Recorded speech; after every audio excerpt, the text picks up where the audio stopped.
नमस्कार. आज आपण डिस्कस करणार करंट अफेअर्स 21 मेचे आणि UPSC 2017चा पेपर. चला सुरू करू आपण आजचं करंट अफेअर्स. पहा, आजचं पहिलं करंट अफेअर्सचा आपला टॉपिक आहे आजचा garbage free star rating for cities. कचऱ्याशी संबंधित काय प्रोग्राम आहे हा? शहरांना स्वच्छतेसाठी प्रोत्साहन देण्यासाठी कोणाला लॉन्च केला आहे? मिनिस्ट्री ऑफ हाऊसिंग अर्बननी 6 शहरांना नाही काय 5 स्टार रेटिंग दिली. हेच विचारते पेपरमध्ये. कोणते आहे ते 6 शहर? अंबिकापूर छत्तीसगड, राजकोट, सुरत, मैसूर, इंदोर आणि नवी मुंबई. सगळ्यात टॉपचं कोणतं आहे? अंबिकापूर. पण 6 शहरांना 5 स्टार रेटिंग दिली आहे. कोणते कोणते? अंबिकापूर, राजकोट, सुरत, मैसूर, इंदोर आणि Navi Mumbai. Garbage free star rating for cities म्हणजे कोणतं शहर बस कचरा नाही करत जास्त, बरोबर तिथं वेस्टेज बरोबर केलं जाते. शहरांना स्वच्छतेसाठी प्रोत्साहन देणे, स्वच्छ भारत मिशनचा असं समजा तिथंच पार्ट आहे हा. मिनिस्ट्री ऑफ हाऊसिंगनं लॉन्च केला आहे. त्यानंतर India US vaccine action program. जुलै नाही आहे, जुलै आहे. जुलै 1987मध्ये राजीव गांधी आणि रोनाल्ड रेगन यांच्या दरम्यान नाही काय हा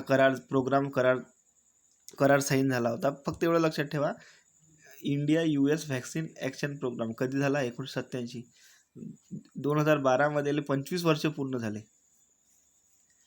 आणि इंडिया US व्हॅक्सिन संबंधितला मदत करण्यासाठी, हे चुकलं थोडंसं आपलं, इंडिया US व्हॅक्सिन ॲक्टिव्हिटी संबंधित एकामेकांना मदत करतात. व्हॅक्सिनशी संबंधित ज्या ॲक्टिव्हिटीज असतात त्यासाठी इंडिया आणि US एकामेकांना काय करतात? मदत करतात. नवीन व्हॅक्सिन शोधणं, समजा आता कोविड-19वर दोघं जण मिळून रिसर्च करत आहे व्हॅक्सिन शोधण्यासाठी, इंडिया आणि US. कोणत्या प्रोग्रामनुसार? 1987च्या India US vaccine action program. समजलं ना? दोघं मिळून व्हॅक्सिन तयार करते. ठीक आहे, चला समोर. UN relief and works for Palestine refugees कधी स्थापन झालं आहे? 1949मध्ये. ऑब्जेक्टिव्ह आहे याचं रजिस्टर पॅलेस्टाईन रेफ्युजीला मदत करणे. आता हे रजिस्टर पॅलेस्टाईन रेफ्युजी, हे डिफ्युजर नाही, इथं रेफ्युजी आहे काय? रजिस्टर पॅलेस्टाईन रेफ्युजीज कोण आहे? 1948मध्ये नाही काय पॅलेस्टाईन वॉर झालं. यावेळी नाही काय जे घर सोडून गेले त्याच्या युद्धाच्या भीतीने, त्यांना सगळ्यांना रजिस्टर पॅलेस्टाईन रेफ्युजीजचा स्टेटस मिळालेला आहे. हे जे लोक होते पॅलेस्टाईन सोडून गेलेले, हे नाही काय खास करून लेबनान, सिरिया, गाझापट्टी, वेस्ट बँक आणि जॉर्डनमध्ये राहतात. या 5 देशात, लेबनान, सिरिया, गाझापट्टी, वेस्ट बँक आणि जॉर्डनमध्ये. बाकी ठिकाणी गेले असं नाही आहे. जे बाकी भागात गेले त्यांना हे बॉडी मदत नाही करत, तर दुसरी आहे UNSCR मदत करते. तर बा तुम्ही लक्षात घ्या, United Nation relief and works for Palestine refugees हे काय करते? तर पॅलेस्टाईन सोडून गेलेल्या लोकांना काय करते? पॅलेस्टाईन वॉरच्या वेळेस जे लोक काय केले, पॅलेस्टाईन सोडून गेले, त्यांना एज्युकेशन, त्यांना जॉबशी संबंधित, त्यांना वेगवेगळे म्हणजे मेडिसिन फॅसिलिटीज सगळं प्रोव्हाइड करते ही बॉडी. चला समोर जाऊ. रेफ्युजीज म्हणजे समजते ना, अभिषेक बच्चनचा पिक्चर पाहिजे. त्यानंतर आहे एक करंट अफेअर वॅक-12. वॅक-12 नाही काय तुम्ही ऐकले असाल, रेल्वे इंजिन आहे 600. याचा नंबरही सांगतो म्हणजे 60027. ठीक आहे, वॅक-12 पाहिजे. इथं 12,000 लिहिलं मी, इथं नाही का हॉर्स पॉवर पाहिजे. 12,000 हॉर्स पॉवर याची क्षमता आहे. वॅक-12 काय आहे पेपरमध्ये विचारलं तर हे काय रेल्वे इंजिन आहे आणि किती हॉर्स पॉवरचं आहे? तर 12,000 हॉर्स पॉवरचं. भारत नाही का 6वा देश झालेला आहे ज्यानं एवढं नाही का 12,000 हॉर्स पॉवरचं, एवढ्या पॉवरचं रेल्वे इंजिन तयार केलं स्वतः. ठीक आहे, 6वा देश झाला असा. हे रेल्वे इंजिन कुठून कुठपर्यंत धावलं? दीनदयाल उपाध्याय स्टेशन ते शिवपुरी स्टेशन त्या दरम्यान धावलं. निर्मिती कोणं केलेली आहे याची? Madhepura locomotive Bihar private limited plus French company plus Madhepura locomotive Bihar. पण हे भारतातच बनवलं काय, हे याच्यावर जोर द्या. भलाही फ्रान्स कंपनीने पार्टनरशिप केली. त्याच्यानंतर 6,000 टन माल वाहून नेणारी मालगाडी नाही काय 120 किलोमीटरच्या वेगाने धावू शकते. त्यानंतर एवढ्या हॉर्स पॉवरचं जे इंजिन असते हे नाही एक तर नॅरो गेजवर चालू होते, परंतु हे जगातलं एकमेव असं इंजिन आहे जे ब्रॉड गेजवर याचं ऑपरेशन झालं. ठीक आहे. पहा, वॅक 12 एक रेल्वे इंजिन आहे. भारत 6वा देश झालेला आहे स्वतःहून बनवणारा आणि ब्लॅक गॉज ऑपरेशनवर चालवणारा जगातली पहिला देश आहे. आणि कोणं तयार केला आहे, मधेपुरा लोकोमोटिव्ह बिहार आणि फ्रेंच कंपनी. ठीक आहे. 12,000 हॉर्स पॉवर ताकद आहे आणि 6,000 टन मालगाडीचे जे माल वाहतूक असते 120 किलोमीटरच्या वेगाने जाणे. त्यानंतर पहा, पाल्म ऑइल. जगातील सर्वात जास्त आयात भारत करते पाल्म ऑइलची. पण हे न्यूजमध्ये कोण आलं मी सांगतो. पहिले मलेशियानं काय केलं होतं, जेव्हा आपलं काश्मीर इश्यू झाला होता ना, तिथचा PM होता, तर त्यानं काय केलेलं आहे का ना, आपल्या विरोधात बोलला. तर म्हणून मोदी म्हणे आता माझी सटकली आणि मोदीने एक फतवा काढला का भारत याच्यानंतर मलेशियाकडून पाल्म ऑइल काय करणार नाही. पण तिथं मग PM चेंज झाला, त्याचा भारताकडे पाहण्याचा दृष्टिकोन बदलला. आता आपण परत मलेशियाकडून काय करणार आहे, पाल्म ऑइल इम्पोर्ट करणार आहे. तर काही फॅक्ट्स आहे, जगातील सर्वात जास्त आयात भारत करते. ठीक आहे. जगात पूर्ण भारतातील सर्वात जास्त आयात कोणाकडून होते, मलेशिया आणि इंडोनेशिया देशाकडून होते. जगातील 85% उत्पादन मलेशिया आणि इंडोनेशियामध्ये होते. जेवढे जगात उत्पादन होते ना पाल्म ऑइलचं, 42 देश उत्पादन करते, त्यापैकी 85% कुठे होते, मलेशिया आणि इंडोनेशियामध्ये. ठीक आहे.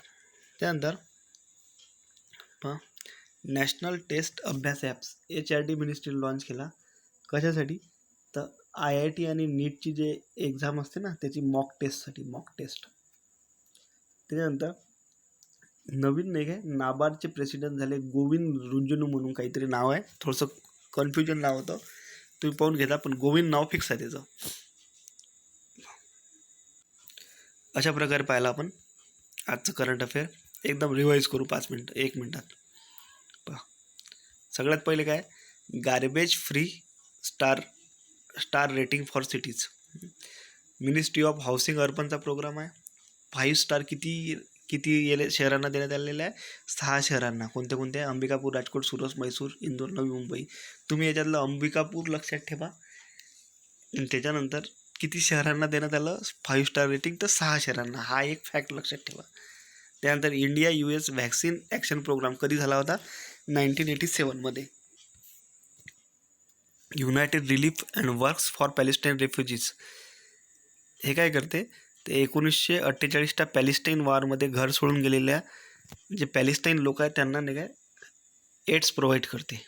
ठीक आहे. वॅक 12 काय, हे रेल्वे इंजिन आहे, हॉर्स पॉवर 12,000 हॉर्स पॉवरचं. पाल्म ऑइल सगळ्यात जास्त आयात भारत करते आणि कोणाकडून करते, मलेशियाकडून.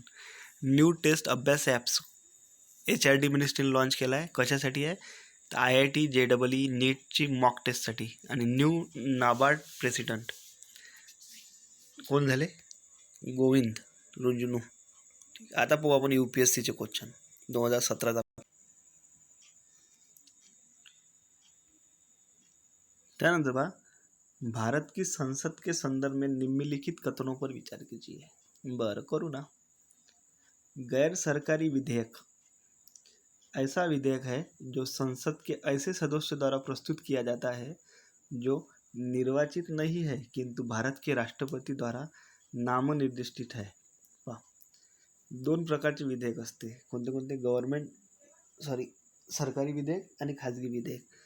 तर याचं म्हणणं आहे, जे खाजगी विधेयक असते ना, हे नाही काय असं विधेयक आहे जे संसद सदस्याद्वारा प्रस्तुत केले जाते, जो निर्वाचित नाही आहे, म्हणजे जो इलेक्टेड नाही आहे, राष्ट्रपती द्वारे नॉमिनेटेड जो असते तोच करते. असं काहीच नाही आहे, चुकलं पहिलं स्टेटमेंट. खाजगी विधेयक कोण मांडते, मंत्री नसणारा कोणताही व्यक्ती काय मांडू शकते, खाजगी विधेयक मांडू शकते. चुकलं. दुसरं, हाल ही में भारत की संसद के इतिहास में पहली बार गैर सरकारी विधेयक पारित किया गया असं किसंही काहीच नाही आहे. खूप वेळा 2-3 वेळा असं खूप वेळा झालेलं आहे. हे सोडून द्या. आता हालाकी, पहिली बार असे शब्द आले का UPSC गेम करते.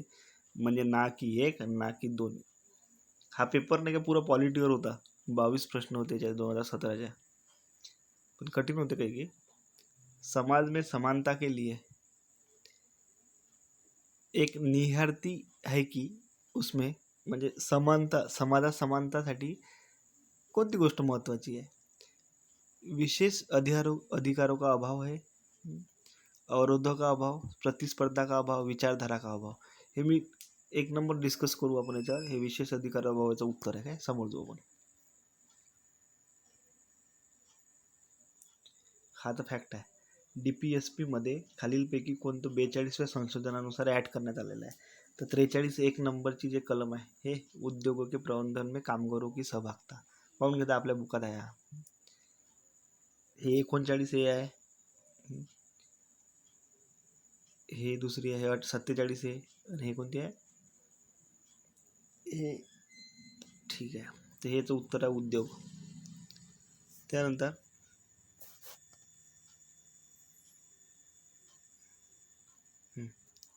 हा प्रश्न आहे, कौन सा एक सही है? अधिकार नागरिकों के विरुद्ध राज्य के दावा है. नागरिकाच्या विरुद्ध आहे का अधिकार कोणता? हट. अधिकार वे विशेष अधिकार है जो किसी राज्य के संविधान में समाविष्ट है. अधिकार राज्य के विरुद्ध नागरिकों के दावे है. बरोबर आहे. अधिकार अधिकांश लोगों के विरुद्ध कुछ नागरिक अधिकार खटला. पहा, हाही प्रश्न आपल्या नोट्समध्ये भेटून जाते. ब्रिटिश शासन के दौरान भारत में रैयतवारी बंदोबस्त में प्रारंभ किए जाने संबंधित है. ठीक आहे. तर पहा, रयतवारी पद्धत कोण आणली? कॉडवालीसनं तुम्हाला माहिती आहे 100% कोणती आणली, कोणती पद्धत आणली? कायमधारा सुधारणा पद्धत 1793. मग एक ऑप्शन कापा. हे कटलं, हे कटलं, हे कटलं. रीड आणि थॉमस मिन्रो यांना आणलेली आहे रयतवारी पद्धत. चला,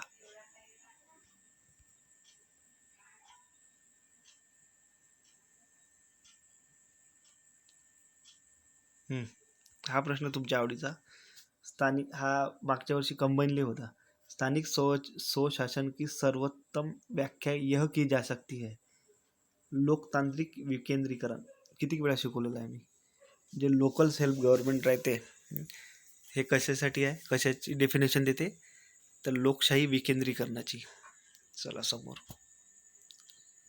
त्यानंतर भारत के संविधान के संदर्भ में राज्य नीति के निदेशक तत्व विधिया के कृत्यों पर निर्बंधन करते हैं. हट. कार्यपालिका के कृत्यों पर निर्बंध करते. हट. ना तो 1 ना तो 2. याच्यावर विचार करता. सोपाच आहे.